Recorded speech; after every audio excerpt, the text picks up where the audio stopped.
A paz do Senhor, iniciaremos hoje a nossa terceira aula sobre os livros poéticos. Nela estaremos tratando sobre o tema Salmos. Então estaremos tratando hoje dentro do nosso segundo livro, conhecido como Salmos, nesta seção dos livros poéticos. Vamos iniciar fazendo aqui uma oração.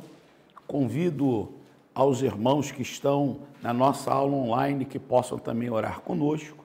Os irmãos que estão aqui conosco a se colocarem em pé e vamos orar. Nesta oração também vamos incluir o pastor Isaías. Solicitou oração, visto a sua filha está passando um pouco mal, e aí solicitou que a gente possa estar fazendo esta oração. Amém? Então vamos orar. Senhor, meu Deus e meu Pai, queremos louvar ao Teu nome, engrandecer, Senhor, a Ti, pela Tua infinita misericórdia manifesta em mais um dia de existência nossa sobre a face desta terra.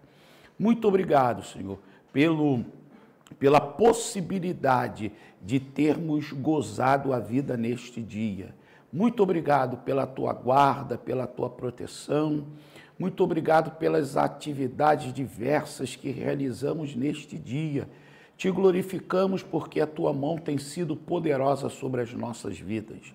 Ó Senhor, venha nos abençoar nesta aula, venha abrir o nosso entendimento, venha nos dar a compreensão, porque o Teu Espírito é o grande mestre da igreja. Senhor, então faça-nos lembrar daquilo que já temos aprendido, mas também acrescente a nós mais conhecimento, para que possamos constantemente crescer e sermos abundantes na Tua obra. Senhor, também queremos Te entregar a vida, Senhor, da filha do Teu servo, pastor Isaías. Entra com Teu poder, Senhor, venha sarar desta doença, que Tu repreenda todo o mal, Senhor, e que ele possa, Senhor, gozar de uma grande vitória nesta noite, para a glorificação do Teu nome. Abençoa-nos, Senhor, os Teus servos que estão nesta aula presencial, aqueles que estão na aula online, Senhor, também que a Tua mão os alcance, possa estar com cada um, nos ajude para a glória, para a honra e louvor do Teu nome. Amém. Amém, queridos. Podeis vos assentar. E a paz do Senhor a todos. Amém. Meus irmãos, vamos ter o prazer de iniciarmos a nossa terceira aula dentro desse nosso primeiro módulo referente aos livros poéticos. Já tivemos aqui a nossa primeira aula, que foi uma aula introdutória referente aos livros poéticos.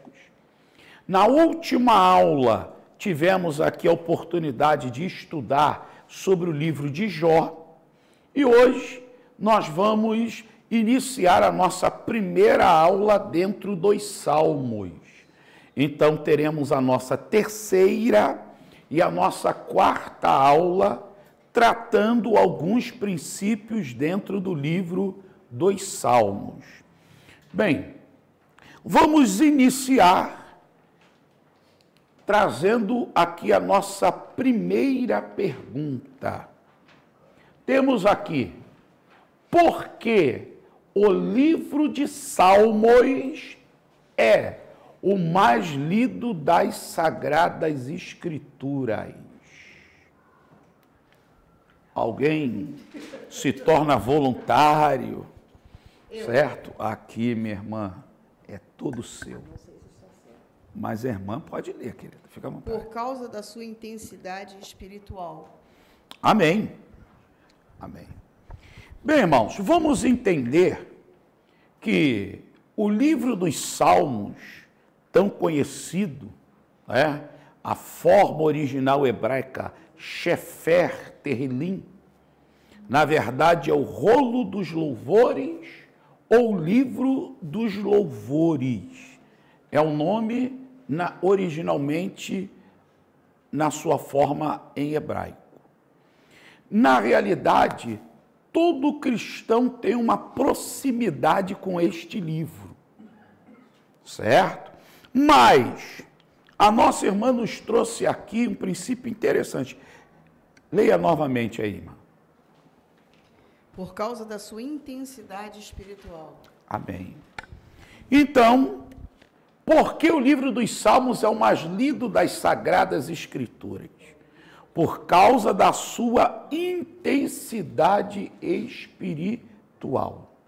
Tem mais algum irmão que deseja fazer alguma colocação, apresentar mais uma causa, apresentar mais um motivo, certo? O microfone passa pela minha mão, mas pode ir para a sua mão. É só, olha só, pode olhar. Todos os salmos, ele é como se fosse uma oração. Certo. Tem Então, pessoas que lêem ele como uma oração. na verdade, é bom de dizer que alguns salmos, não todos, mas alguns salmos são orações, não é verdade? E aí, na verdade, nós aprendemos também como orar em salmos. Dos grandes aprendizados que podemos extrair deste livro está referente às orações, certo?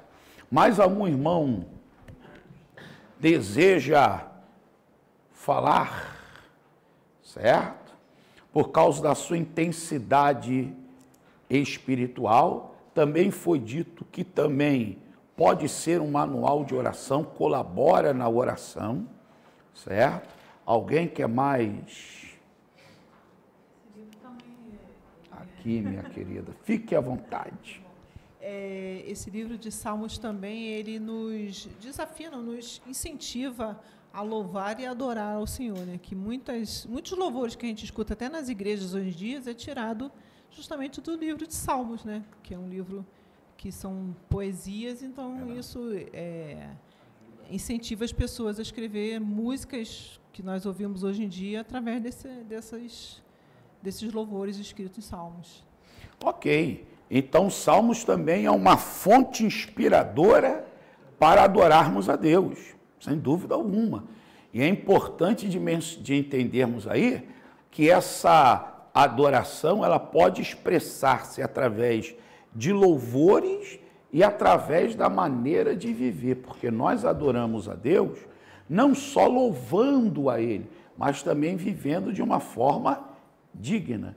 E é interessante que quando nós vamos ao Novo Testamento, ali se fala também sobre louvores que se presta ao Senhor, ou seja, salmodiando, ou seja, louvando ao Senhor através dos salmos. Então, era uma prática que a igreja primitiva já realizava na sua época, ou seja, a igreja primitiva reconhecia já o valor inspiratório do livro dos Salmos nas reuniões que elas tinham, certo? E, sem dúvida alguma, nós não precisamos nos inspirar em nada mais a não ser nas Escrituras Sagradas, como aquela via que nos eleva a Deus, nos aproxima de Deus, para que possamos ali adorar o Senhor, certo?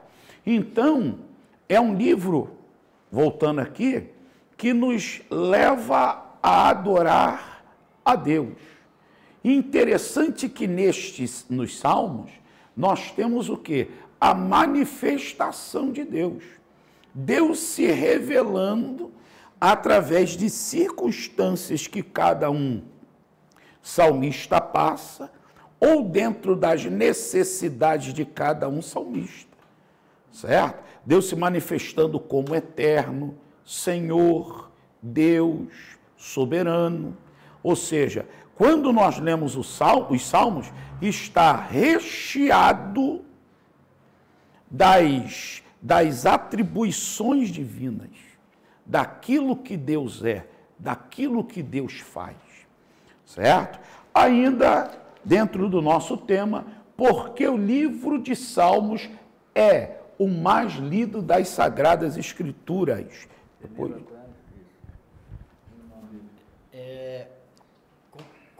compactuando ali com a pergunta e com a resposta que a irmã trouxe ali, que é um dos livros onde tem mais a intensidade da presença de Deus. Os salmos são os cânticos de Israel, e o próprio o Salmo 22, versículo 3 diz assim: porém, tu és santo, tu que habita entre os louvores de Israel. Por isso a intensidade espiritual muito grande, que é um livro de música, são hinos espirituais que reflete o dia a dia dos escritores, que fala conosco ao nosso coração, onde Deus habita no meio dos louvores de Israel, que são os salmos. Por isso é aquela grande intensidade da presença de Deus, a gente se deparar com o livro de Salmos. Amém. Pode passar aqui para o meu querido irmão. Também porque o livro de Salmos tem uma característica, uma peculiaridade, que a sua escrita atinge com mais facilidade nossos corações do que nossas mentes.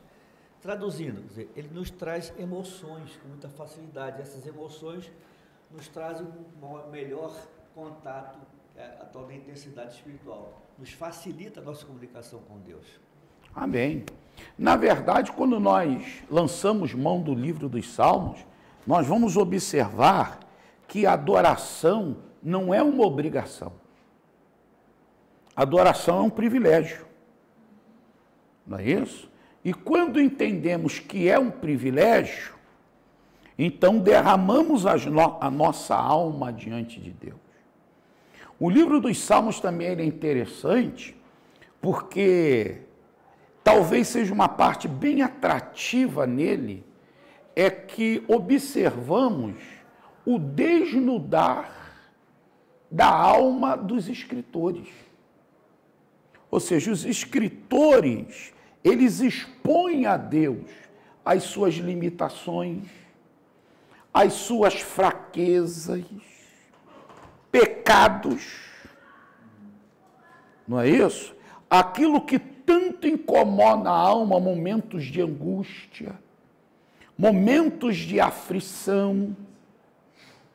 Então diríamos que também louvar a Deus é um momento em que nós tiramos um pouquinho, usando um termo, tiramos as nossas máscaras e ficamos com a carinha nu diante de Deus. E aí, Deus já que nos conhece, afinal o Salmo 51, versículo 6, o próprio Davi diz que Deus procura a verdade no íntimo. Não é isso? A impossibilidade do homem se esconder de Deus, é claro. E Deus procura essa verdade ali, lá no interior da alma humana.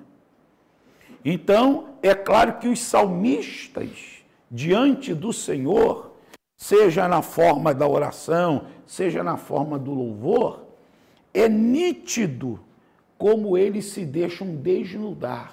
Eles, digamos assim, se deixam revelar, ficar nítido diante dos olhos de Deus. Por isso que é um livro mais lido, porque realmente nós ali não apenas adoramos a Deus, não apenas glorificamos a Deus, aprendemos sobre a oração, mas principalmente também ali vamos experimentar que estar diante de Deus é um ato onde eu preciso me desnudar para ter aquela intimidade com o Altíssimo. Por isso que ele é o livro mais lido das Escrituras Sagradas. Mas alguém deseja fazer uma colocação, fique aí à vontade. Aqui, à vontade. Suas palavras acabam de lembrar alguma coisa que eu li em algum comentário bíblico. Que diz o seguinte: quer aprender a orar? Leia os Salmos. Vai aprender um palavreado lindo de comunicação com Deus. Em vez de ficar só no aleluia e glória a Deus, você vai ter um vocabulário intenso de comunicação. Você vai conseguir falar muitas outras coisas que normalmente você não lembra de falar. Na hora da oração você não consegue sentir. Lendo os Salmos, fica com mais facilidade. Então, aprender a orar como? Lendo os Salmos. É verdade. você fala das grandezas de Deus, né? Você tem um deslumbre daquela grandeza do Senhor. E existe um fator muito importante também, por ser um livro, certo? Por ser o maior livro das Escrituras Sagradas, e o maior livro das Escrituras Sagradas é um inário, não podemos jamais esquecer esse princípio, na verdade, ele, de forma bem enfática, fala da pessoa maravilhosa de Jesus Cristo. Não é isso? Pode ser. Né? Porque quando nós lemos a Bíblia nos atrai a Jesus, nos leva a Jesus. E os salmos têm esse poder de atração, de nos levar mais próximo de Jesus. Por isso que é o livro considerado pela cristandade o mais lido das Escrituras Sagradas. Não é isso, irmãos? Talvez esteja ali bem próximo também do Evangelho de João, que é um outro livro muito lido, não é verdade? Mas, evidentemente, ele eleva a nossa alma, faz com que nos aproximemos mais do Senhor. Tá ok? Mais algum irmão deseja fazer a sua colocação dentro deste tema? Fique à vontade, porque o livro de Salmos é o mais lido das Sagradas Escrituras. Algum irmão deseja? Se não, vamos passar aqui para um segundo assunto. Vamos lá. Porque alguns salmos parecem ter sido escritos com fúria, tristeza ou sentimentos vingativos, certo? Primeiro, antes de nós entrarmos aí direto, nós temos que entender que os salmos, particularmente, eles seguem o quê? Gêneros de literatura. Não é isso, irmãos? Os gêneros ou os estilos de literatura. Então, para interpretarmos um salmo, primeiro temos que procurar detectar qual é o gênero, qual é o estilo daquele respectivo salmo.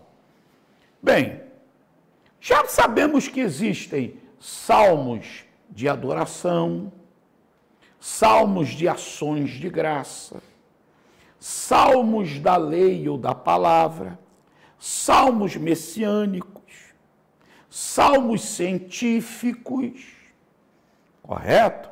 Salmos de degraus. Tudo isso nos mostra o quê? Primeiro, o gênero, o estilo daquele salmo, certo? E aí, é o primeiro princípio no campo da interpretação referente a um salmo. Vamos também observar, quando estudamos os salmos, que ao falarmos da interpretação dos salmos, são 150 salmos, não são 150 capítulos. Então, se existe uma lei na hermenêutica, na qual nos sugere que um texto tem contexto, ou seja, se eu chegar e ler, num caso, João capítulo de número 3, eu tenho que entender que muitas das vezes o contexto do capítulo 3 está no 2 e ainda no 4. Ou às vezes em outros textos, porque é a lei do contexto. Mas no caso dos salmos isso não acontece. Cada salmo é uma história. Então não adianta eu chegar no 40, querer aplicar essa regra ainda ao 39 e depois ao 41. se sabe de forma clara que cada salmo é texto e contexto ao mesmo tempo. Então, para que eu possa interpretar um determinado salmo, eu preciso de quê? Me centrar dentro daquele salmo. Bem, entender que tanto o texto como o contexto é aquele salmo. Segundo, eu preciso entender ou conhecer qual é o estilo, o gênero dele. Certo? Existem salmos históricos, aonde vão se transcorrer fatos relacionados à história de Israel. Então, aí, eu me centralizo nele. Um caso, o Salmo 126. Não é isso? Que é visto como sendo o salmo daqueles que retornam do cativeiro. Então, todo o fundo histórico daquele salmo ali, nós podemos recorrer a quê? Tranquilamente a os 3 capítulos iniciais do livro de Esdra.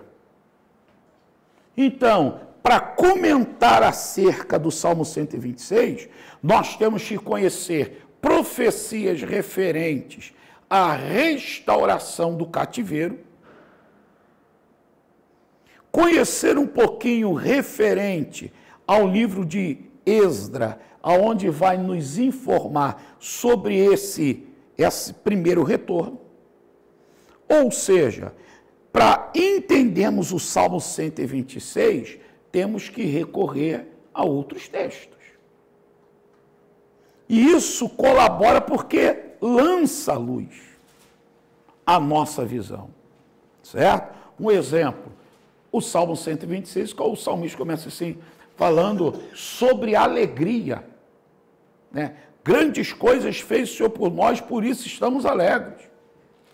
Mas realmente existe um grande fundo ali. Por quê?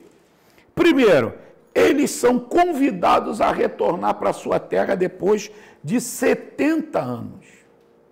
Segundo, Ciro dá uma determinação para que o povo retornasse e retornasse sem nenhum tipo de atrito e sem nenhum tipo de dificuldade militar.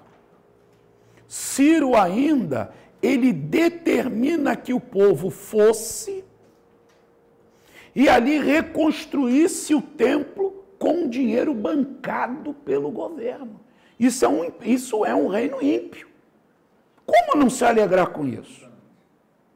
Aí Ciro determina que todos os utensílios que foram tirados do templo por Nabucodonosor, e já que os seus exércitos vencem o Império Babilônico, era dele agora, ele falou, não, vocês vão pegar tudo e vocês vão levar.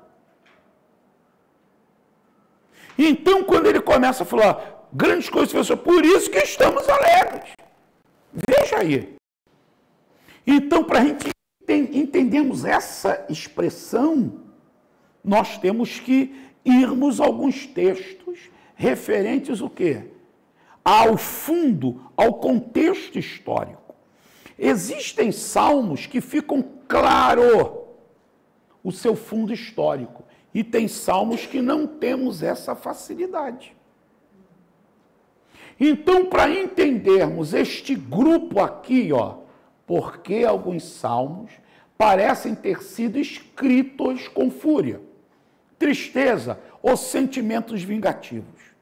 É um gênero de literatura dentro dos salmos. Alguém aqui poderia me dizer qual é esse gênero? Não é nenhum dos que eu falei. Tenha certeza disso. Alguém pode falar?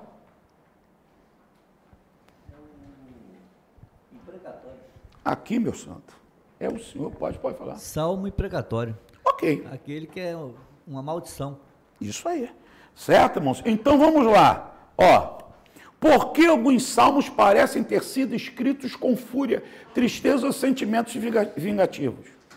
Por quê? Primeiro, esses salmos fazem parte de um grupo de salmos conhecidos como o quê? Salmos imprecatórios. Essa é a colocação. Agora, alguém poderia me informar aqui por que eles são chamados de imprecatórios? O irmão já começou falando. Salmos referentes à maldição. Mas agora, podemos ampliar mais esse argumento. Alguém pode me colaborar? Fique à vontade, minha irmã. Estamos aqui para... Segundo a apostila, a palavra imprecar significa pedir a Deus que amaldiçoe alguém ou algo. Estes salmos são invocações de males contra os inimigos da pessoa que estava escrevendo o poema, ou contra os adversários do povo israelita. Amém? Então vamos lá, irmãos. Não é...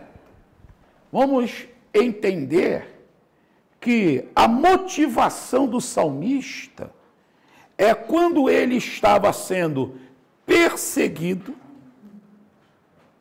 ou a nação estava sendo, que irmãos? Perseguida. Aí ele clama a Deus para que Deus pudesse agir naquela situação. Ok? Na verdade, o salmista, ele está pedindo a Deus o quê? Justiça.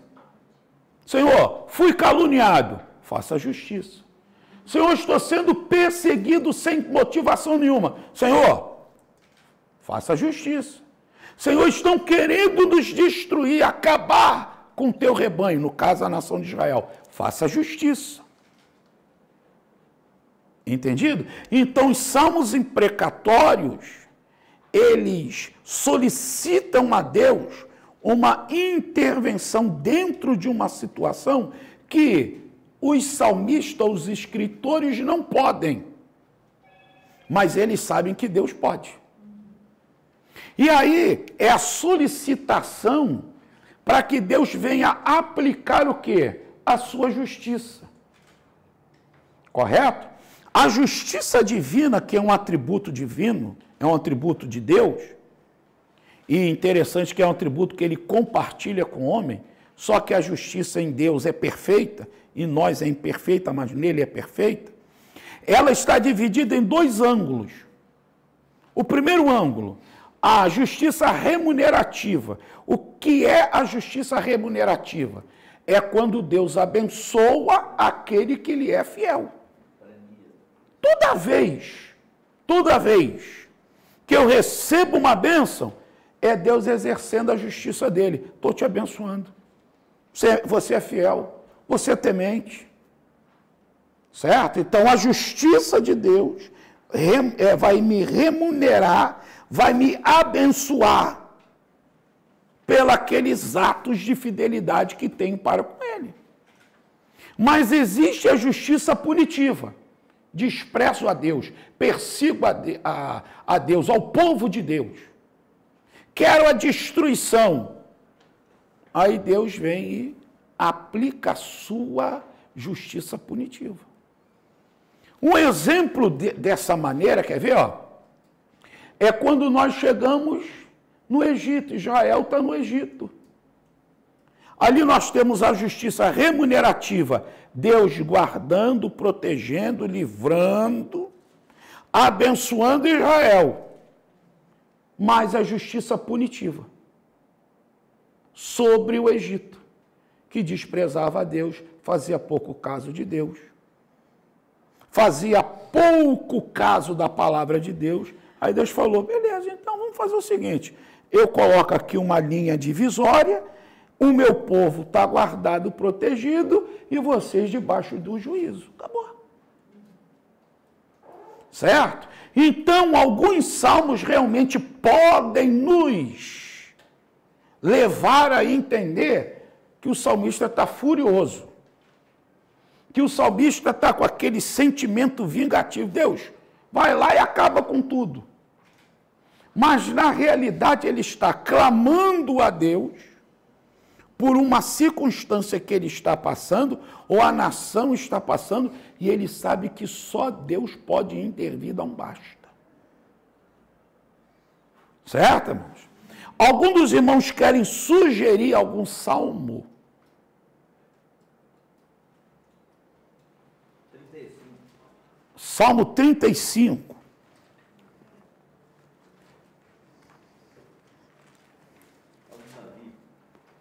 Certo? Pode ir. 35 é o Salmo de Davi, onde ele pede o castigo dos ímpios. É uma descrição da miséria destes e a súplica para que Deus o julgue. Amém. Se o irmão quiser ler algum versículo, fica à vontade. Primeiro verso fala, pleiteia, Senhor. Pleiteia é lute, né? Isso. Com aqueles que pleiteiam comigo. Peleja contra os que pelejam contra mim. Amém. Certo? Então ele está fazendo esse pedido de agir de Deus. Quer falar, minha irmã? Aqui, ó. Não, aqui, ó. Faça favor. No 140, versículo 10. Caiam sobre eles brasas vivas, sejam lançados no fogo em covas profundas, para que senão não se tornem a levantar. Nesse caso, ele pode até estar fazendo até uma sugestão, não se esquecer que Moisés também fez uma dessa. No caso do Dan, Coré e Abirão. Deus não disse nada até o momento, chegou assim, mas se Deus abrir o chão e levar, e Deus falou, legal. Vamos lá, ninguém está me dando ordem, mas eu gostei da sugestão. E ali Deus agiu.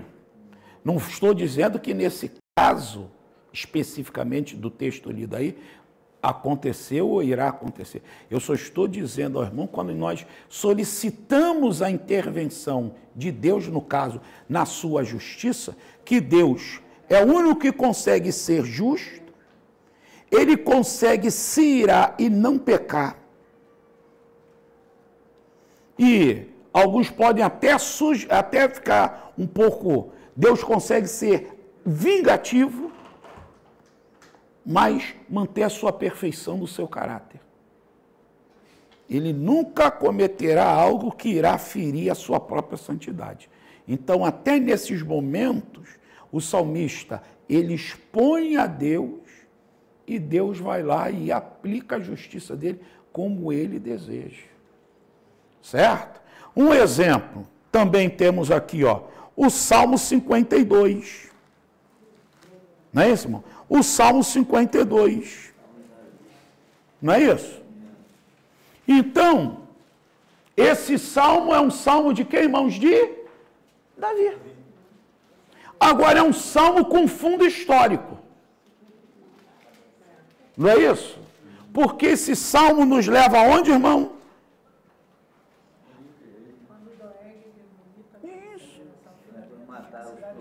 Isso quando Davi está em fuga da presença de Saul, e nessa fuga ele vai até Nob, onde estão ali quem? Os sacerdotes. Não é isso? Chega ali com fome, pede pão e pede, digamos, uma arma. E a única que estava já era dele, porque quando ele vence um outro campeão, que no caso era Golias, o armamento era dele. Certo? Mas estava lá. E aí quem está lá? Aquele que era servo de Saul, Doeg. Não é isso? Viu Davi ali? Quando Saul chega ali, certo? Ele aproveita para dizer tudo. Como se os sacerdotes estivessem ao lado de Davi, ele insinuou isso. Saul já estava cego, mandou matar, mas nenhum dos soldados dele se prontificou para isso. E Doeg foi lá e matou todo mundo, só não matou um, que saiu fugido e depois ficou do lado de Davi. Isso. Aí Davi escreve o Salmo 52, esse é o fundo, e esse é um salmo imprecatório, aonde Davi vai pedir que Deus venha agir o que, irmãos? De maneira justa, aplique o seu juízo. Entenderam, irmãos? Isso é importante da gente dar essa observada. Agora, um outro salmo aqui, qual é, meu irmão? O Salmo 54 também. Não é isso, irmãos? Um salmo que também é um salmo imprecatório. Qual é o fundo histórico desse salmo? Certo? Qual é o fundo histórico desse salmo? Hein?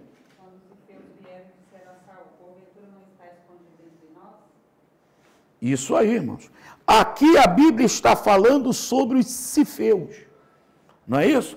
É interessante que essa cidade ia ser atacada. Davi se prontifica para ir até essa cidade.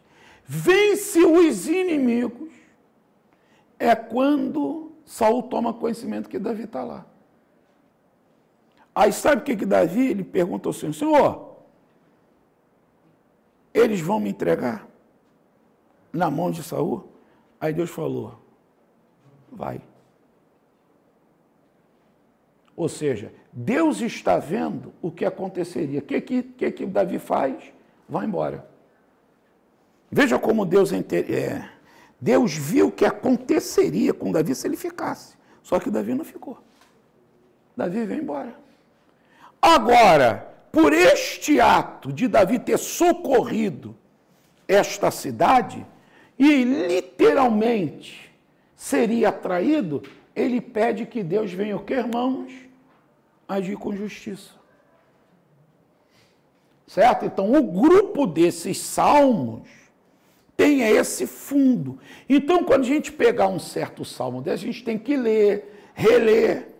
Senão a gente fica falando certas coisas que não é a realidade. Parece que estamos ensinando um Deus que por qualquer motivo vai lá e faz vingança. Certo? Não gostei, manda matar. Não é assim.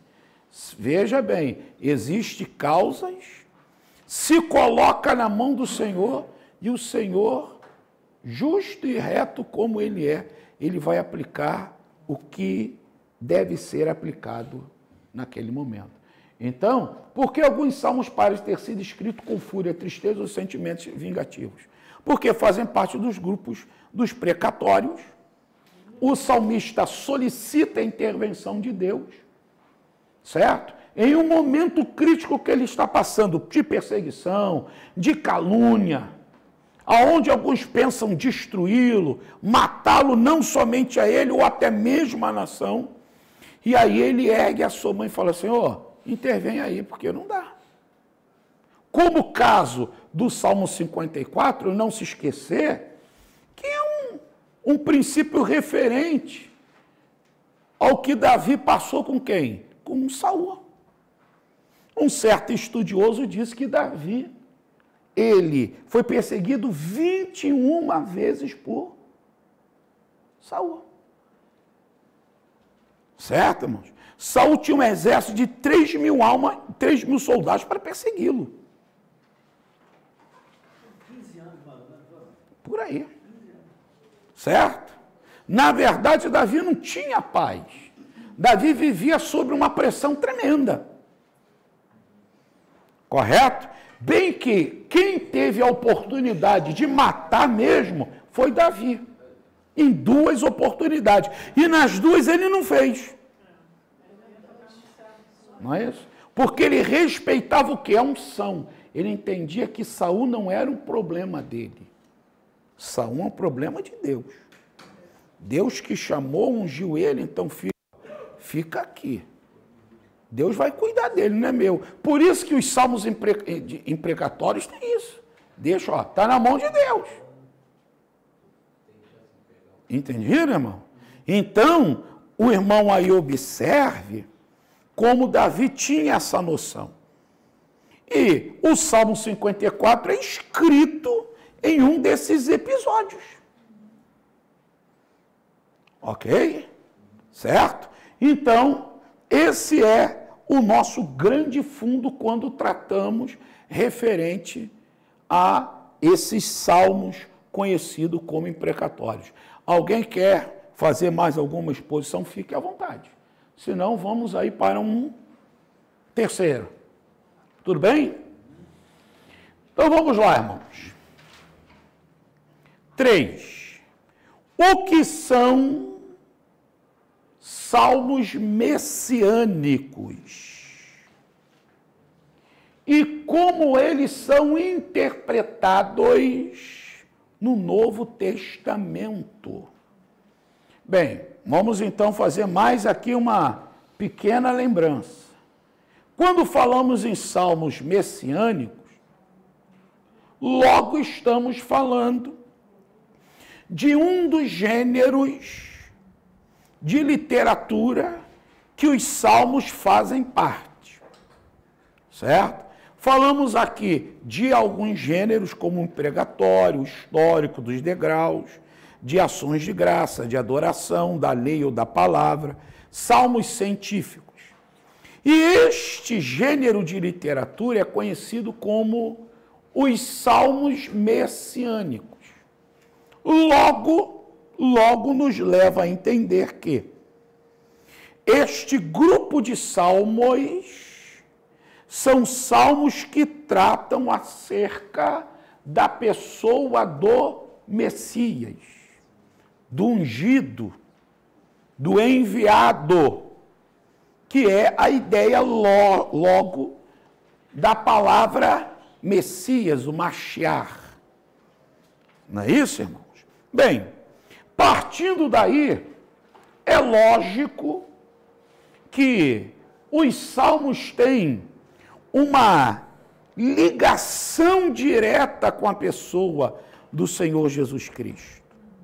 Não é isso? Tanto que, quando nós lançamos mão lá do Novo Testamento, lá no Evangelho segundo escreveu Lucas, correto? Lucas, lá no seu capítulo 24, versículo de número 44, Jesus lhes disse: são estas as palavras que vos falei, estando ainda convosco, que era necessário que se cumprisse tudo o que de mim estava escrito na lei de Moisés, nos profetas e nos salmos. Correto, irmãos? Então, aqui nós observamos, primeiro, que Jesus era um hábil, ele tinha habilidade do manuseio das Escrituras, bem que na época eram rolos, certo? Mas nós podemos observar como Jesus era bom do manuseio das Escrituras, quando ele na sinagoga foi dado a ele um exemplar do livro do profeta Isaías. Ele pegou e já foi onde ele queria ler. Certo? Se chama habilidade de manuseio. Né? O célebre Spurgeon, príncipe dos pregadores, ele diz que para alguém alcançar isso, ele tem que se familiarizar com a Bíblia. Ele lê tanto a Bíblia que, usando uma expressão, como se você puder jogar a Bíblia para o alto, quando ela cai, ela cairia em cima do texto que você quer ler, porque você tem habilidade com a Bíblia. E você só desenvolve essa habilidade quando você lê muito. Certo? Você não precisa ter a tua Bíblia viciada. O que é a minha Bíblia viciada? Eu vou dar um exemplo. Essa aqui é a minha Bíblia viciada.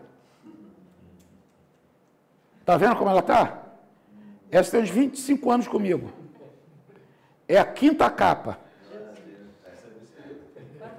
Não, está cheia de dedo, marca de dedo. Pastor, fugindo do contexto, uma certa vez eu estava sentado numa praça e sentou um pastor desviado. E ele falava assim, sobre essa versão da Bíblia. Qualquer assunto que eu abordasse, ele falava assim, ó, procura salmo tal, página tal, versículo tal, pode pesquisar. Aí eu abri, eu sentado dentro da Bíblia. E aí, outros momentos, ele fala assim, procura agora o texto tal, na página tal. Cara, batata certinho. E eles falavam o texto inteiro. E eu fiquei assim, sentado assim, eu perguntei, por que você se afastou da igreja? Ele, é outra história. Isso aí tem a ver. Então, é o aspecto que é da habilidade. Jesus tinha essa habilidade. Começa a estudar aos 8 anos de idade. Isso é a tradição judaica do judeu, né? 22 anos, né? Agora, irmão, veja bem, é interessante a gente observar que Jesus não tinha só habilidade com as escrituras. Jesus também, referente à própria escritura, Jesus, ele tinha uma facilidade de citar e explicar.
Só um manuseio rápido. Jesus tinha habilidade de citar textos e explicar, porque tem gente que é muito boa. Ele cita o texto, mas não explica. Entendido? Porque às vezes você pode usar a palavra fé, e você sabe que fé tem vários sentidos dependendo do contexto. Então, às vezes eu posso pegar a palavra fé e passando, jogando para você vários textos sobre fé, irmão. Meu Deus, que cabeça é essa? Só que, às vezes, o versículo que eu citei sobre fé, que no sentido, eu estou falando sobre fé, eu estou falando sobre fé, sobre confiança em Deus, esse é o sentido que eu estou dando. Só que aquele versículo que eu lancei, não é fé nesse sentido. É fé no sentido de crer em Deus. Fé no sentido de dom espiritual. De um dos elementos que formam o fruto do Espírito. Jesus não, Jesus citava o texto e explicava direitinho. No sentido de aquele texto ser tratado em relação a ele realmente. Então, isso era uma habilidade. Agora, a outra habilidade que nós vemos aqui nesse 44 é a habilidade de Jesus conhecer o quê? A estrutura do canon do Antigo Testamento. Jesus começa Moisés, profetas e salmos. Então, Jesus conhecia a Bíblia e sobre Bíblia. O que é isso? Jesus podia dar uma aula sobre estrutura da Bíblia, mas ele podia citar a Bíblia e explicar texto bíblico. Olha a facilidade de Jesus. Bem, vou dar uma aula de bibliologia aqui para vocês. Beleza, eu sei sobre a Bíblia. Legal, não vou dar aula de bibliologia, hoje vou fazer várias citações de textos bíblicos e explicar. É uma outra habilidade. Jesus tinha essas duas. Entendido? Então, se alguém chegasse para Jesus e falar, Jesus, toma a Bíblia aí, ó. Jesus falou, legal, quer uma aula de bibliologia? Tem 2 testamentos aqui, Antigo e Novo Testamento. É isso que Jesus tinha habilidade. Então, quando ele fala de Moisés, ele faz citações da primeira divisão da Bíblia hebraica, a Torá, depois ele faz da segunda, que é os Nebi, né, os profetas, e depois ele faz dos Ketuvins, ou agiográficos, que Salmos era o primeiro livro. Então, Jesus tinha essa habilidade. É interessante que nesse texto ainda fica claro, certo? Olha só, são estas palavras que vos falei ainda convosco, que era necessário que se cumprisse tudo o que de mim estava escrito na lei de Moisés, nos profetas e nos salmos. Jesus está falando, os salmos falam de mim. E eu já citei para vocês. E eu já expliquei para vocês. Certo? Então Jesus tinha noção dos salmos messiânicos. E outro detalhe que é importante de ressaltar aqui.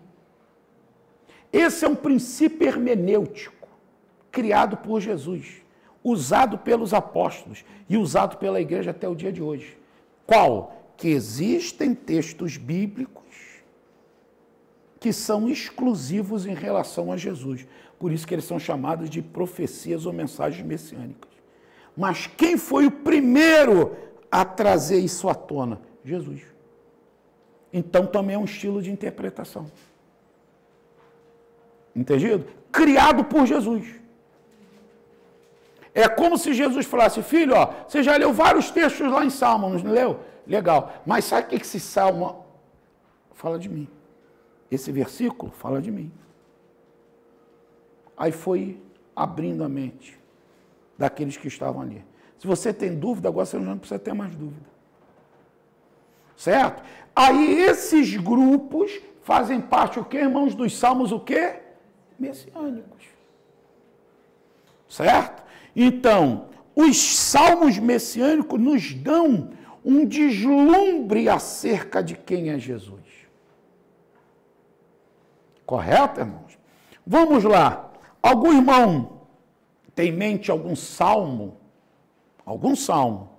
que é messiânico? Se tiver. Salmo 22. Salmo 22. Né? Quer falar alguma coisa, meu filho? Não, é todo ele, acaba de começo ao fim. Irmão, na verdade, o Salmo 22, ele é visto como sendo o Salmo do Gólgota. Né? O Salmo 22 é o Salmo da cruz. Ok? Se pegarmos o Salmo 22, e é até interessante que alguns estudiosos chamam o Salmo 22, 23 e 24 como a trilologia do pastor. No Salmo 22, Jesus é o bom pastor.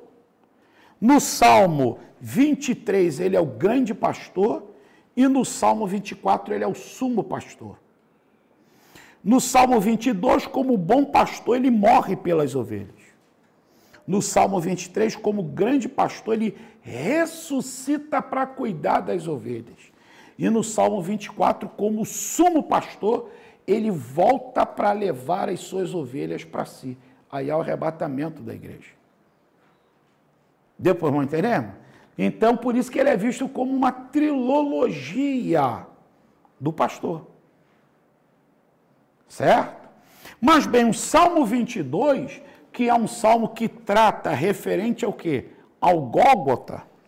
Nós temos aí o quê? Olha só. O próprio versículo 1, que é uma das 7 palavras que Jesus fala no Gólgota. Deus meu, por que me desamparaste? Não é isso, irmãos? Ah, pastor, mas nesse caso que nós aqui encontramos, é o salmista se expressando sim, mas ele tem um teor profético.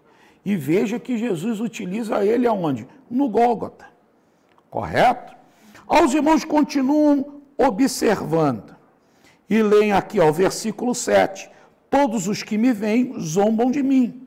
Estendem os lábios e meneiam a cabeça, dizendo: confiou no Senhor que o livre. Livre, pois, nele quem tem prazer.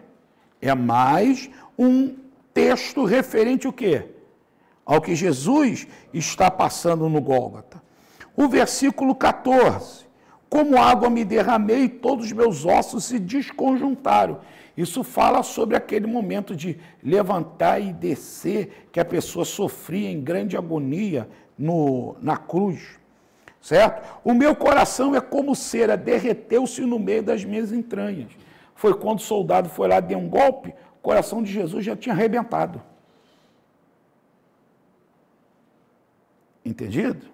Ou seja, é um relato, certo? Depois a Bíblia vai falar aqui, ó, 17, posso contar todos os meus ossos, eles vêm e me contemplam. Isso quer dizer o quê? Que Jesus não teria o quê? Os seus ossos quebrados no Calvário. Por quê? Qual era o ato de quebrar a perna dos soldados romanos? Era um golpe de misericórdia. Certo? Enquanto a pessoa estava ali, ela ficava assim, ó. Descia. Quando ela descia, ela comprimia todos os músculos e o pulmão. Tinha dificuldade de respirar. Então, não tinha de fazer e jogar todo o peso nas pernas. Aí, quando eles quebravam a perna, a pessoa morria. Porque não podia mais respirar. Entendido? Quando chegaram lá, quebraram as pernas dos 2 assaltantes. Mas quando chegaram para Jesus, não, está morto. Está morto. Só que o soldado romano sabia fazer o trabalho legal. Está morto? Pega a lança. Agora, no coração. Bom. Não, agora ele está morto mesmo. Se estava desmaiado, que não estava, já morreu. O coração dele já tinha explodido. Saiu água e sangue, ele já estava morto ali. É, isso aí. Entendido, irmão? Então, esse salmo é um salmo o quê, irmãos? É um salmo com teor o quê? Messiânico. Que nos leva aqui ao Calvário. Então, esse salmo aqui tem tudo a ver com os 4 evangelhos. Porque, irmão, já parou para observar? Se tem um assunto que os 4 evangelhos tratam, os 4 tratam, nenhum deles deixam de tratar. É a prisão, é o julgamento de Jesus, as agonias que Jesus passou, a crucificação, a morte e a ressurreição. Eles tratam disso, porque evangelho é isso. Evangelho é isso. Alguns outros assuntos particulares ficam. Uns falam, outros não falam, 3 falam, 2 falam, 1 fala, sem problema. Mas quando chega nessa parte final, os 4. Então, esse Salmo 22 tem tudo a ver com os 4 salmos. Amém? Depois a gente volta, irmãos, para continuarmos aí aprendendo mais um pouquinho sobre salmos com esse teor messiânico em Cristo. Amém.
irmãos, vamos lá? Amém. Como estamos? Senhor, meu Deus e meu Pai, ajuda-nos nesse nosso segundo momento que estaremos aqui na Tua presença. Venha ser o nosso mestre, nos orienta e nos guia nas Tuas verdades, para a glória do Teu nome. Amém. Bem, irmãos, vamos finalizar aqui o nosso assunto iniciado antes do intervalo, no qual estamos falando sobre o que são salmos messiânicos e como eles são interpretados no Novo Testamento. Eu gostaria de saber da parte dos irmãos, se algum irmão tem algum salmo que gostaria de citar e fazer uma relação com o texto do Novo Testamento. Ok? Algum irmão está aqui, ó. O nosso microfone.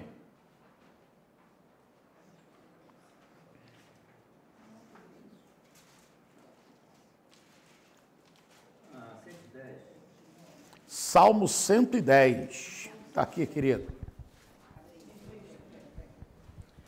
Salmo 110, 4. Jurou o Senhor e não se arrependerá. Tu és um sacerdote eterno, segundo a ordem de Melquisedeque. Amém. Certo? Esse versículo tem alguma relação com Jesus? Sim ou não? Sim. Certo? E nesse Salmo 110, especifica o quê? O ministério de Jesus como sumo sacerdote. E um sumo sacerdote da linhagem de quem? Melquisedeque. Veja, não é araônica, é de Melquisedeque. Correto? E como bem sabemos, esse versículo é bem citado pelo escritor da Epístola aos Hebreus. Pode ler. Hebreus 5, versículo 6. Como também diz no outro lugar, tu és sacerdote eternamente, segundo a ordem de Melquisedeque. Amém. Agora, deixa eu chamar aqui a atenção aos irmãos. Segundo estudiosos, esse Salmo 110:4 é o é o versículo mais citado no Antigo Testamento. 7 vezes. Por 7 vezes ele se repete no Novo Testamento. Ok? Agora, observe que aí deixa claro que Jesus é sumo sacerdote, a sua linhagem sacerdotal é em Melquisedeque, e o seu sacerdócio é eterno. Nada de temporário, é eterno. Então aí nós temos 3 lições importantes. Pode falar, querido. É sobre Melquisedeque. Por que a linhagem de Melquisedeque? Na realidade, irmãos, porque nós temos, biblicamente, o escritor da epístola, ele faz questão de apresentar a araônica e a de Melquisedeque. Ele vai trazendo um paralelo. Desde o capítulo 5, quando ele já começa a falar sobre o ministério sacerdotal, ele não tem por finalidade apresentar Jesus dentro de uma linhagem araônica. Na verdade, também existe um fator, né? Jesus também não era da tribo de Levi, Jesus era da tribo de Judá. Então já há um contraste de linhagem. Depois nós vamos observar que a araônica, ela também teve limitações. Ela teve pecado, teve imperfeições. Aí se pega a linhagem de Melquisedeque e o autor da Epístola aos Hebreus, no capítulo 7, ele faz esse grande paralelo. Porque a resposta mesmo está no capítulo 7. Pode. Capítulo 7, versículo 1. Versículo 1. Porque este Melquisedeque, que era rei de Salém e sacerdote do Deus Altíssimo, e que saiu ao encontro de Abraão quando ele regressava da matança dos reis e o abençoou. Isso. Quando o irmão continua lendo, o irmão vai observar que o autor, o escritor da Epístola aos Hebreus, ele deixa claro para nós que a linhagem de Melquisedeque, ela é superior à de Arão. É só ler o capítulo 7. Não é isso, irmão? Não é no 12? 7 e 12. Lê aí, meu querido. Aproveita. 12. Porque, mudando-se o sacerdócio, necessariamente se faz também mudança da lei. É isso aí. Mudou a lei. Então, irmão, observe que ele detalhadamente ele mostra a superioridade, no caso, tá, da linhagem de Melquisedeque em relação à araônica. E aí ele faz essa ligação com Jesus. Certo? Mas bem, irmãos, vamos lá. Não. Pode?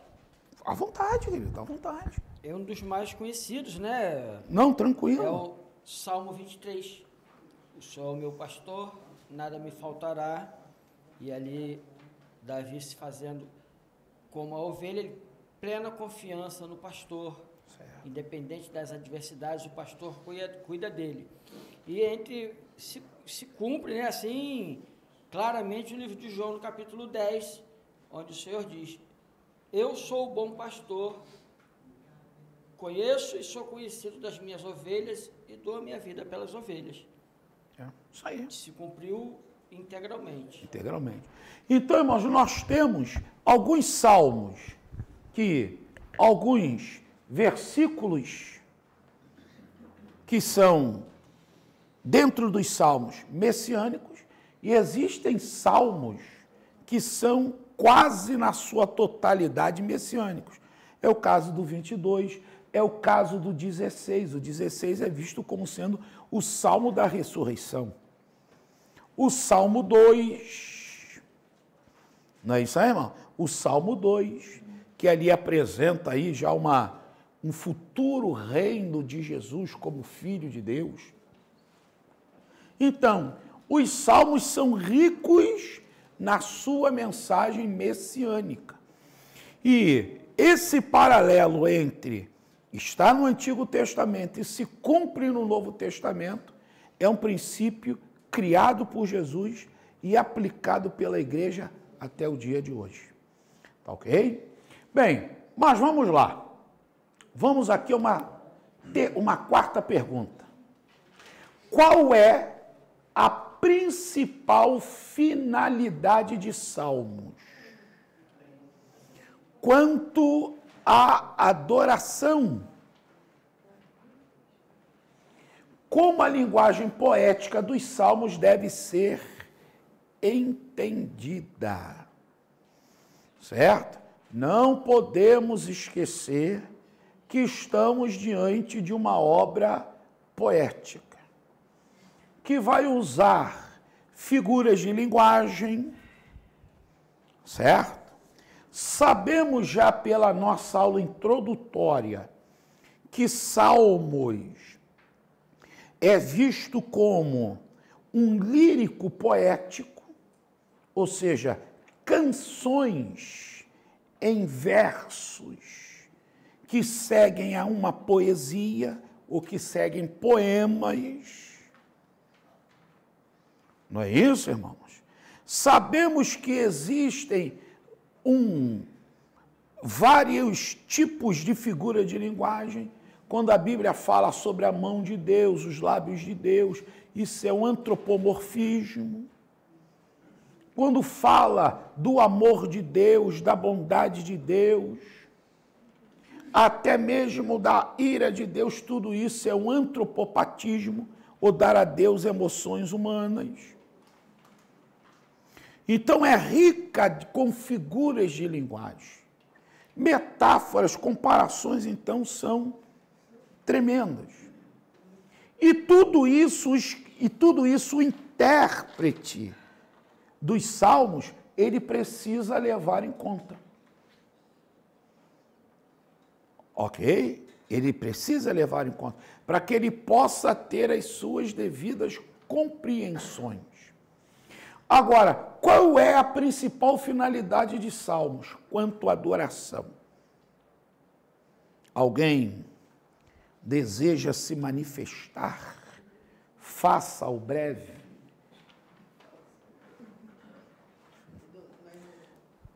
Aqui, meu querido. Tudo sabe. Esse menino nem dorme. O testemunho dele vai até a oração da A principal finalidade de Salmos é louvar a Deus em todas as circunstâncias da vida. Amém. Tá, irmão. Qual é a principal finalidade de Salmos? É nos levar a compreender a necessidade da adoração em todas as circunstâncias, o que, irmãos? Da vida.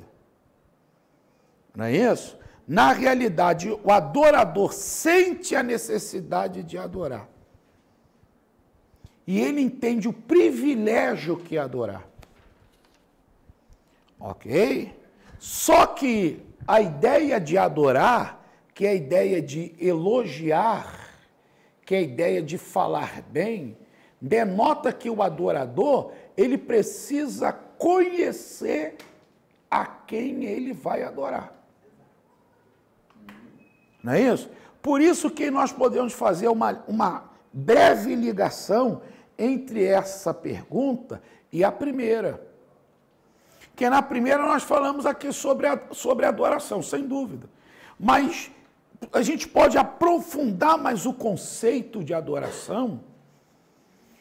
E se o adorador ele vai elogiar aquele a quem ele adora, ele precisa ter a devida compreensão, o devido entendimento de quem ele adora.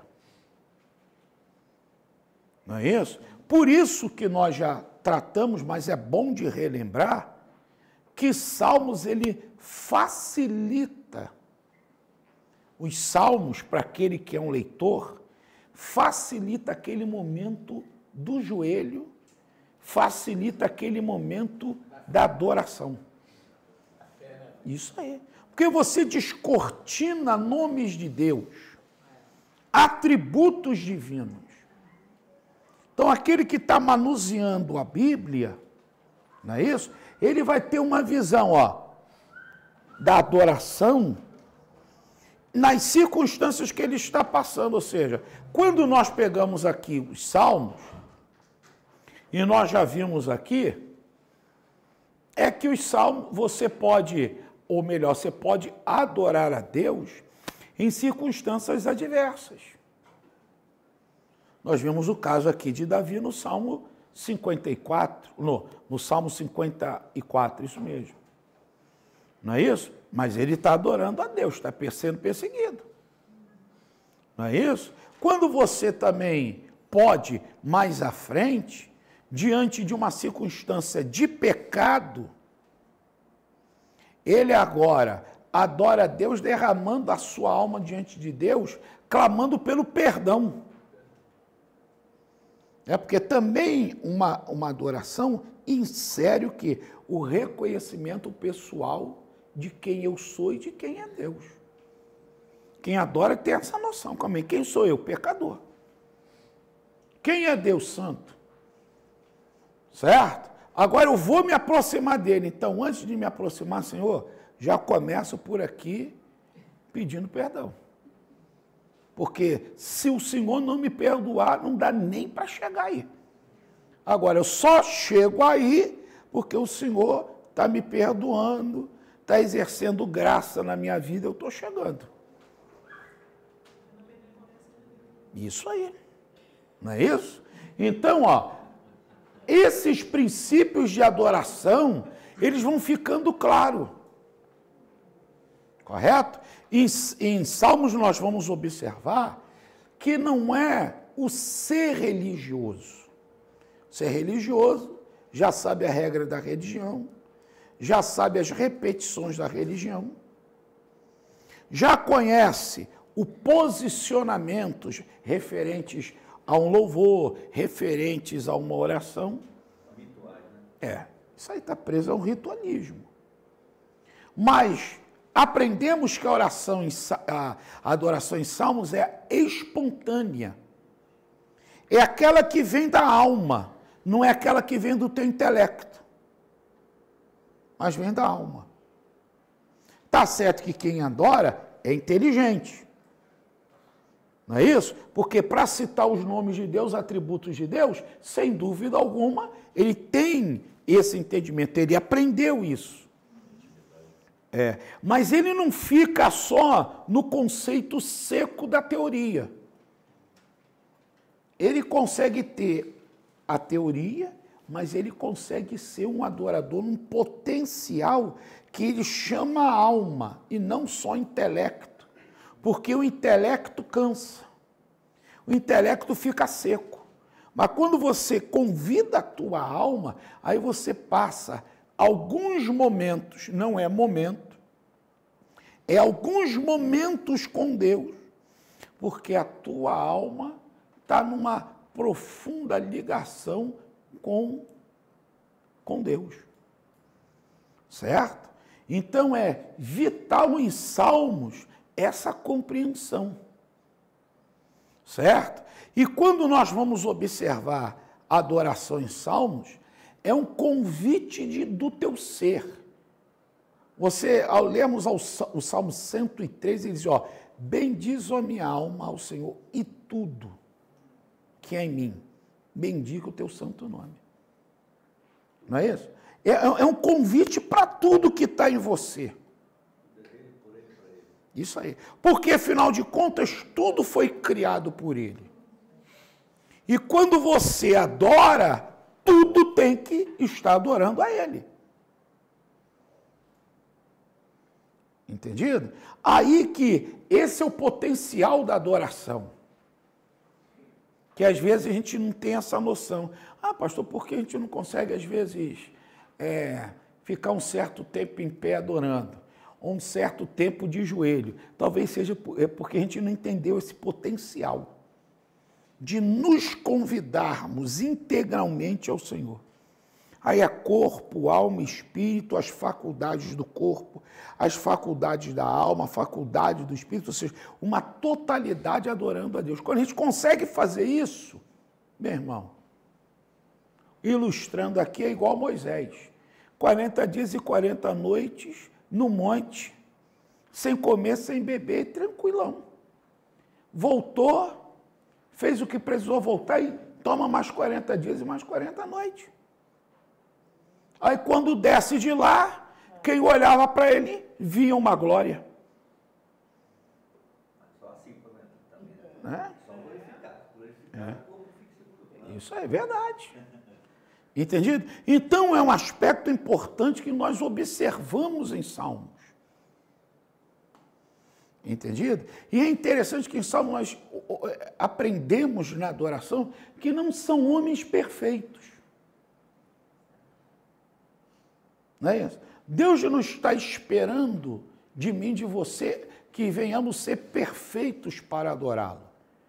Mas precisamos adorá-lo, reconhecendo as nossas imperfeições e reconhecendo que Ele pode, nesse nosso relacionamento de adoração, as nossas imperfeições vão sendo transformadas. Porque você vai não sou imperfeito e continuo. Então você não está tendo intimidade com Deus. O segredo em Salmo é que quando você tem esse relacionamento com Deus, vai havendo mudanças. Por isso que temos aí, qual é a principal finalidade de Salmos quanto à adoração. Né? E como a linguagem poética dos Salmos deve ser entendida? Alguém quer falar mais algum princípio que entende?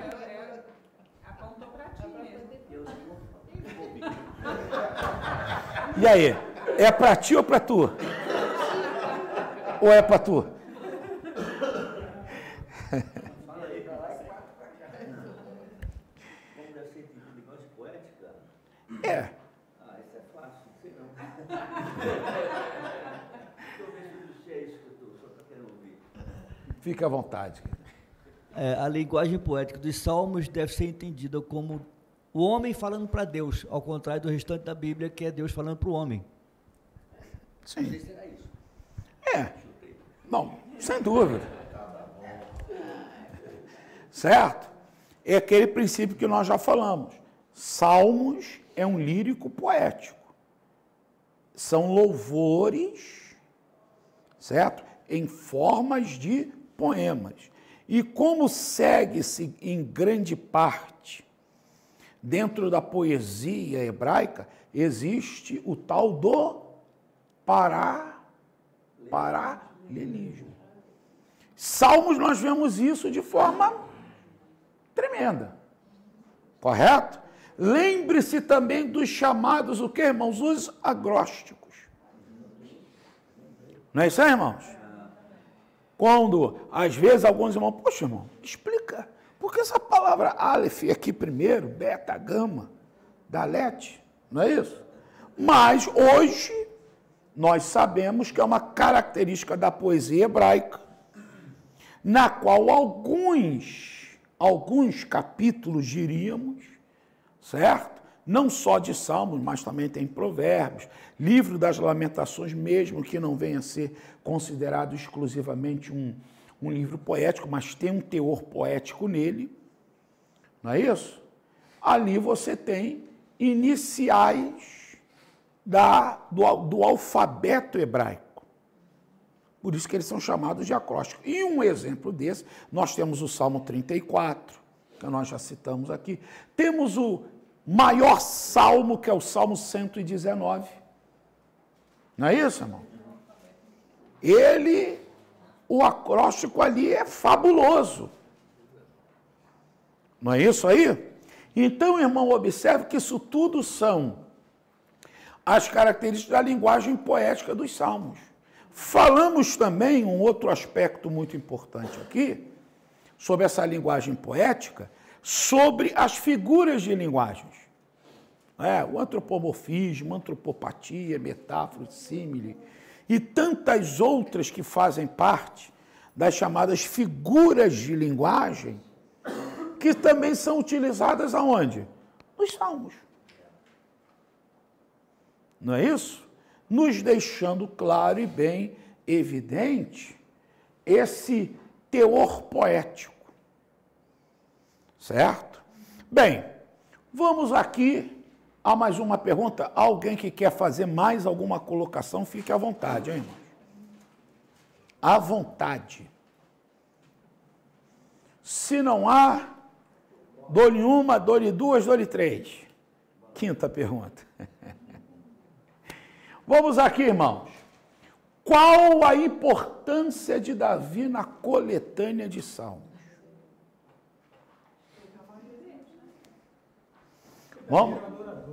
Vamos aqui começar aqui. Aqui, minha querida. É todo seu. Aqui, ó. Qual a importância de Davi na coletânea de Salmos? Pode começar, minha querida.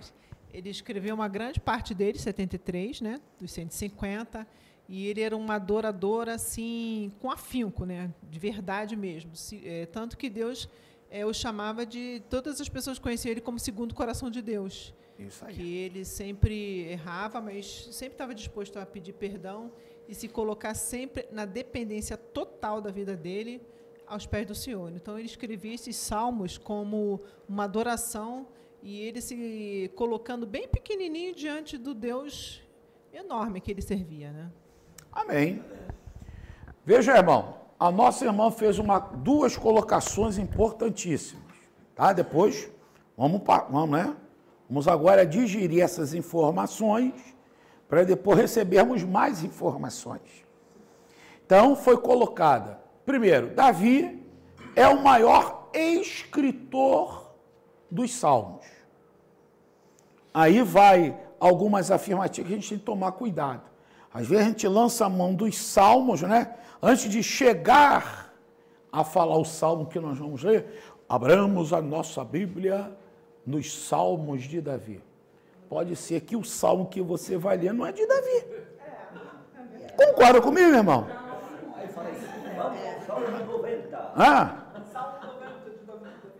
Ou seja, você tem que tomar esse cuidado. Já se sabe a maneira correta quando você for ler uma X passagem no Salmo, Salmo 42, Salmo 44. Porque você já localizou o Salmo que você quer ler e já localizou ali o versículo que você vai ler.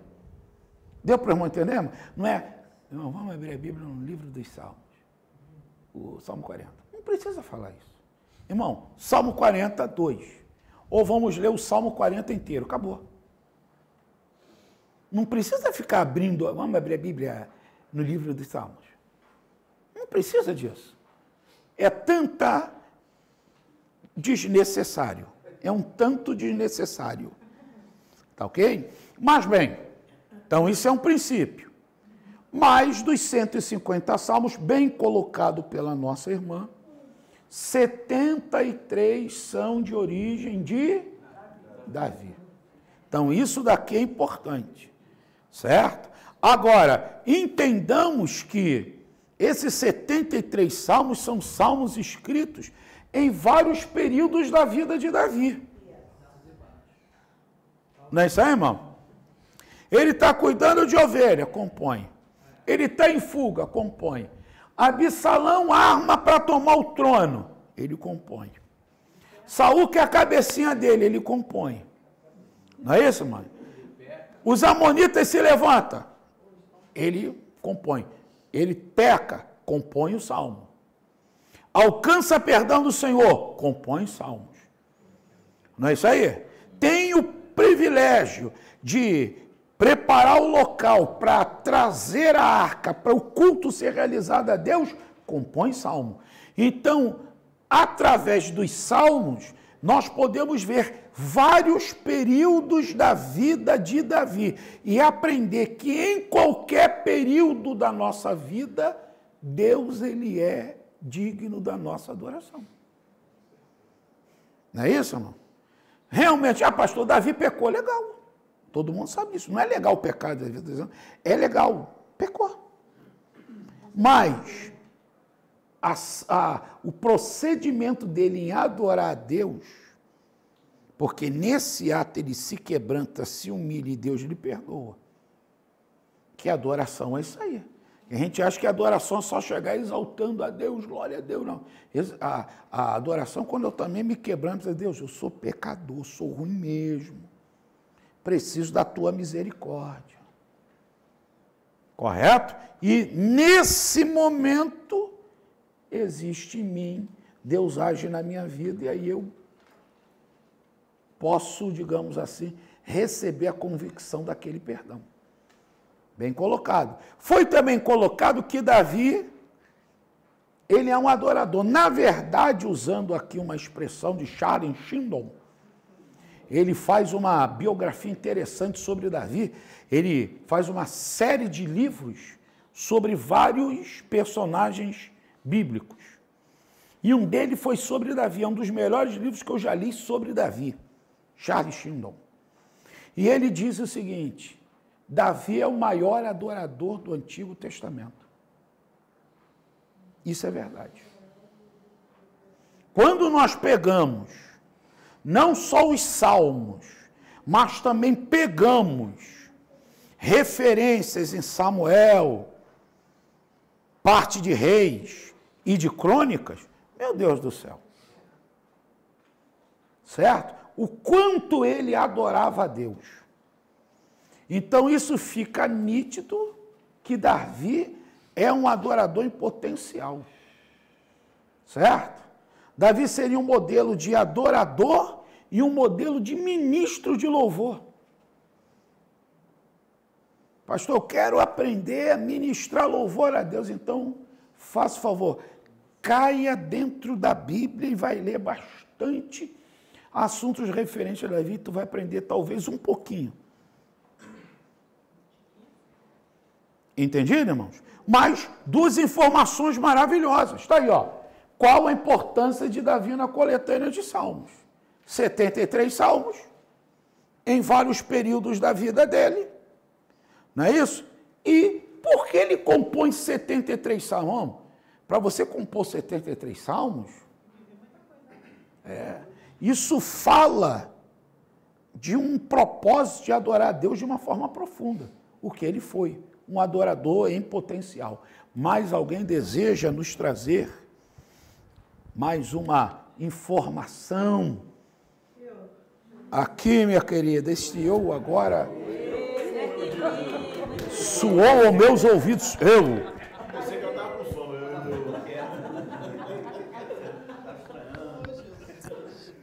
Em 2 Samuel 23:2 fala que através dos lábios de Davi o Espírito Santo de Deus falava. Correto? Qual a passagem é mais exata, irmã? 2 Samuel 23:2. Pode ler para nós aí, se faz digno de ser leitura.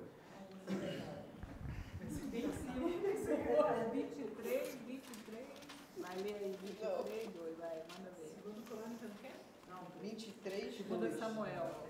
Segundo Samuel. Isso, a irmã vai... Eu falei segunda, ainda bem que o professor não me corrigiu. É, Não estava de água, não estava certo, mas tudo bem. não está mais aqui quem falou. Não, desapareceu. O Espírito do Senhor falou por mim e a sua palavra esteve em minha boca. Amém. Certo, irmãos? O que nós aprendemos? Quando Davi, ele diz essa expressão, ele entende ser inspirado, ter sido inspirado por Deus. Primeiro. Segundo, que muito dos salmos que ele vem compor são proféticos. Correto? Então, Davi colabora na coletânea de salmos, entendendo que os seus escritos primeiros são inspirados por Deus, porque ele reconhece que o Espírito Santo falava por ele, e ele também reconhecia que os salmos que ele compõe têm uma autoridade, o que, irmãos? Profética. Certo? Isso tudo, estamos vendo aí a importância de Davi na coletânea de salmos. Mas alguém quer fazer aqui uma colocação? Fique à vontade, irmão.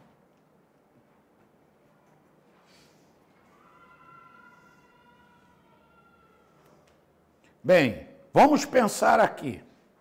Davi rei. Vamos colocá-lo logo no trono. Davi rei.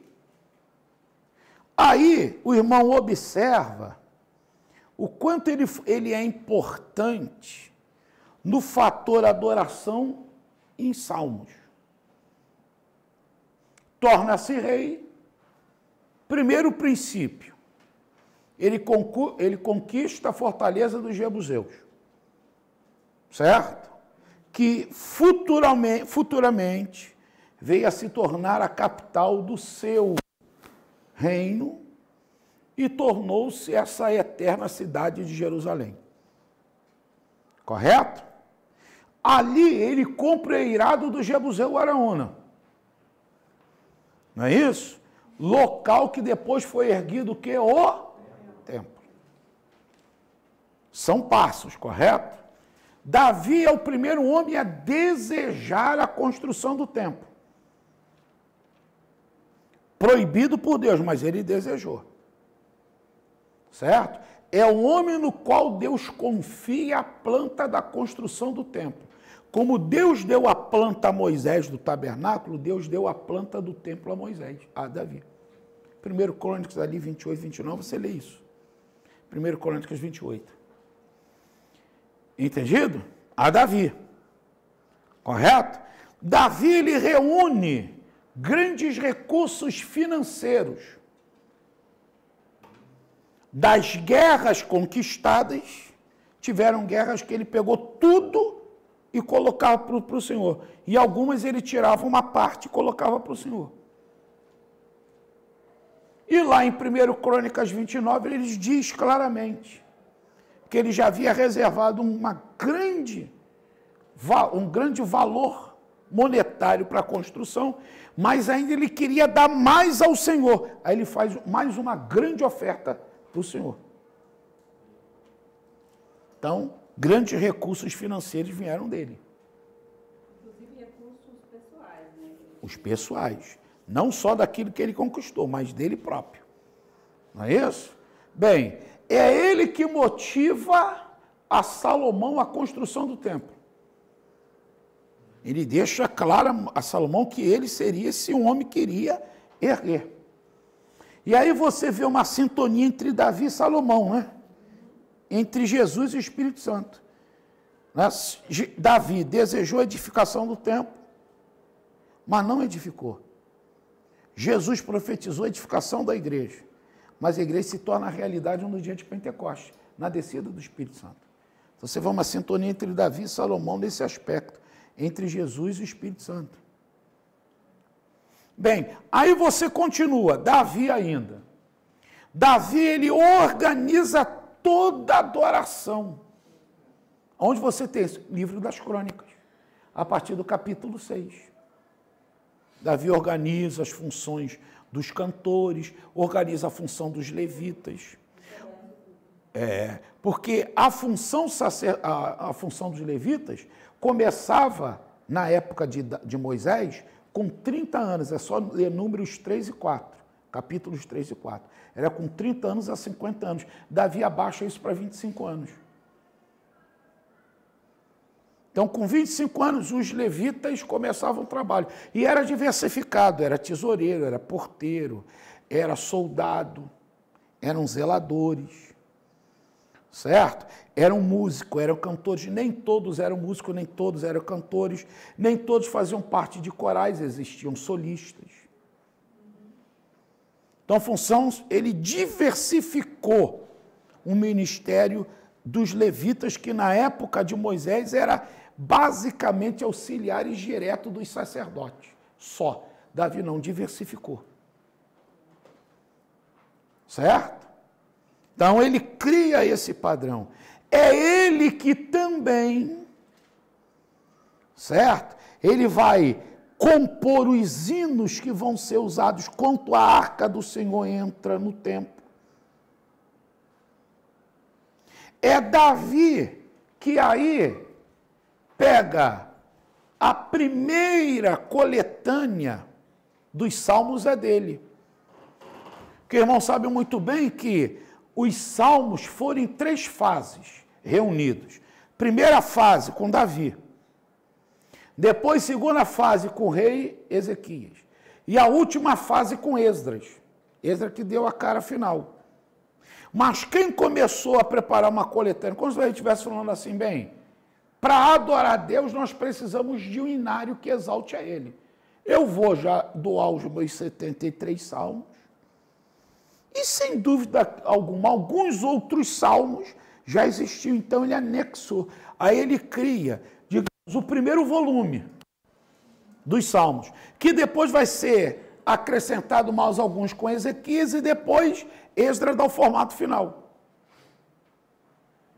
Mas tudo isso é um planejamento de Davi visando o quê? A adoração a Deus. Então, veja o quanto ele é vital na coletânea de salmos. Certo? Mesmo que ele não tenha sido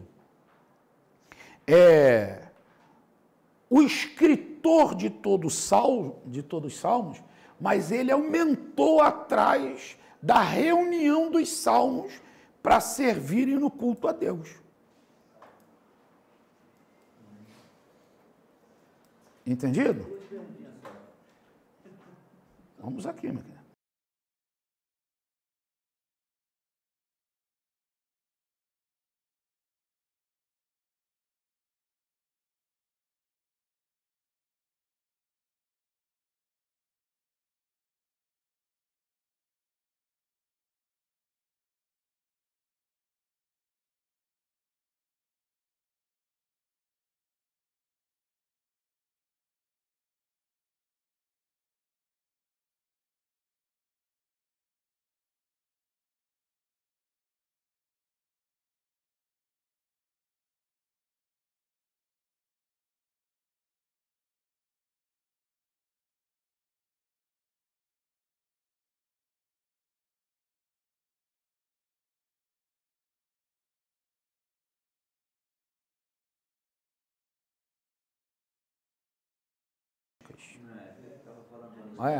Então, não tem como não ter sido, né, irmão?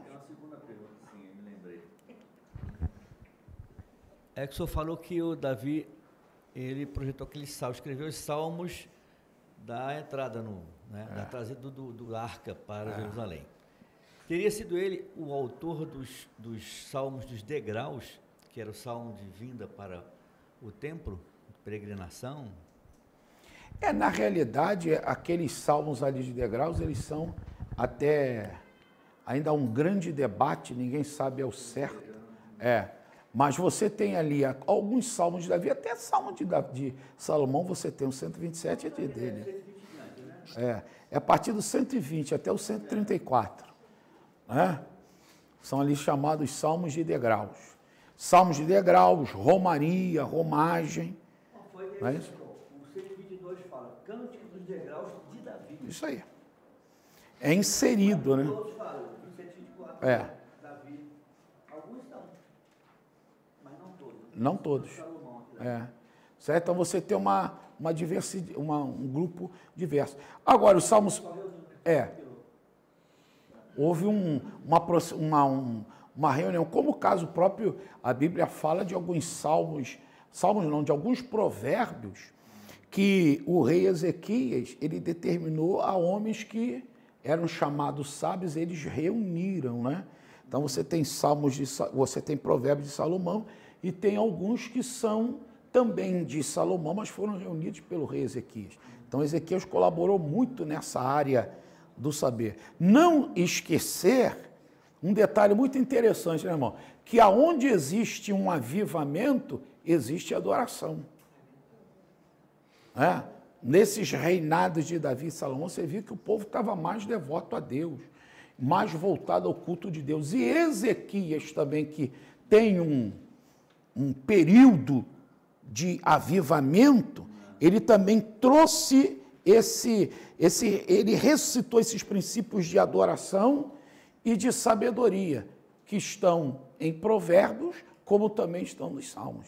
Então, também esse momento de avivamento, ele, digamos assim, nos traz a verdadeira noção, nos leva a valorizar, não que é antigo, não existe antigo e novo. O antigo e o novo é como eu vejo. Não é verdade? O que Deus dá vai além de tempo, é algo permanente, não é isso? Tanto que, em muitos momentos, os salmos foram cantados naqueles períodos de auge em que o povo estava adorando, servindo a Deus, então o povo ia ali, adorava o Senhor através das coletâneas. Mas Davi, ele colaborou muito nessa coletânea. E, sem dúvida alguma, Davi é aquele homem que mais promoveu de uma maneira a construção do templo. Então, quando o templo é construído e se torna um local de culto e de adoração a Deus, já tinha um inário montado, né, irmão? Já tinha um inário montado, que é os salmos. Então, Davi colaborou. Tanto que, lá em Samuel, ele é chamado de o suave salmista de Israel. É o título que é dado a Davi. Isso aí. O suave salmista de Israel. Amém? Então é um homem que colaborou muito na formação do livro dos Salmos. Bem, irmãos, por hoje nós finalizamos, ok? Nós vamos agora agradecer ao Senhor. Nos faltam alguns minutinhos para nós chegarmos ao nosso horário das 10 horas. Que Deus abençoe os irmãos, que Deus nos leve em paz, como Ele tem sido maravilhoso conosco. Os irmãos que estão nos seus lares, que Deus também os guarde, lhes dê uma noite abençoada. E vamos continuar estudando, porque temos muito do que aprender. Não é isso, irmão? Aprendendo sempre, crescendo sempre. Vamos orar? Vamos agradecer ao Senhor?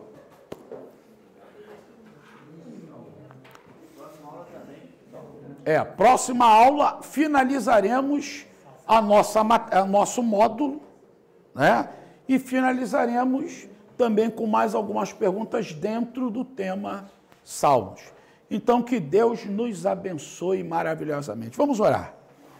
Senhor, nós queremos te agradecer, louvar ao teu nome, por esta noite que tu preparou para nós. Uma noite, Senhor, onde pudemos aqui te adorar, te glorificar, aprender a tua palavra, ser enriquecidos por ti. Senhor, cremos que vamos sair daqui, Senhor, com muito ouro e ouro que não pode ser, Senhor, jamais violado, roubado, porque é um ouro transformador que é a tua palavra.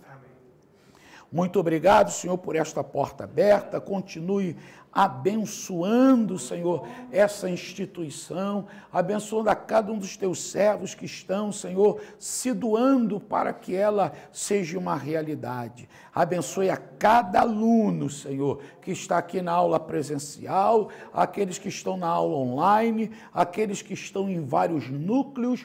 Ó Deus, continue abençoando, dando crescimento, que a tua boa mão nos guarde. Voltaremos para os nossos lares. Alguns irão depender, Senhor, de conduções, outros irão com a sua condução própria, mas, Senhor, livra, corta todo laço, abençoa, dai-nos uma noite de paz e revigorante na tua presença.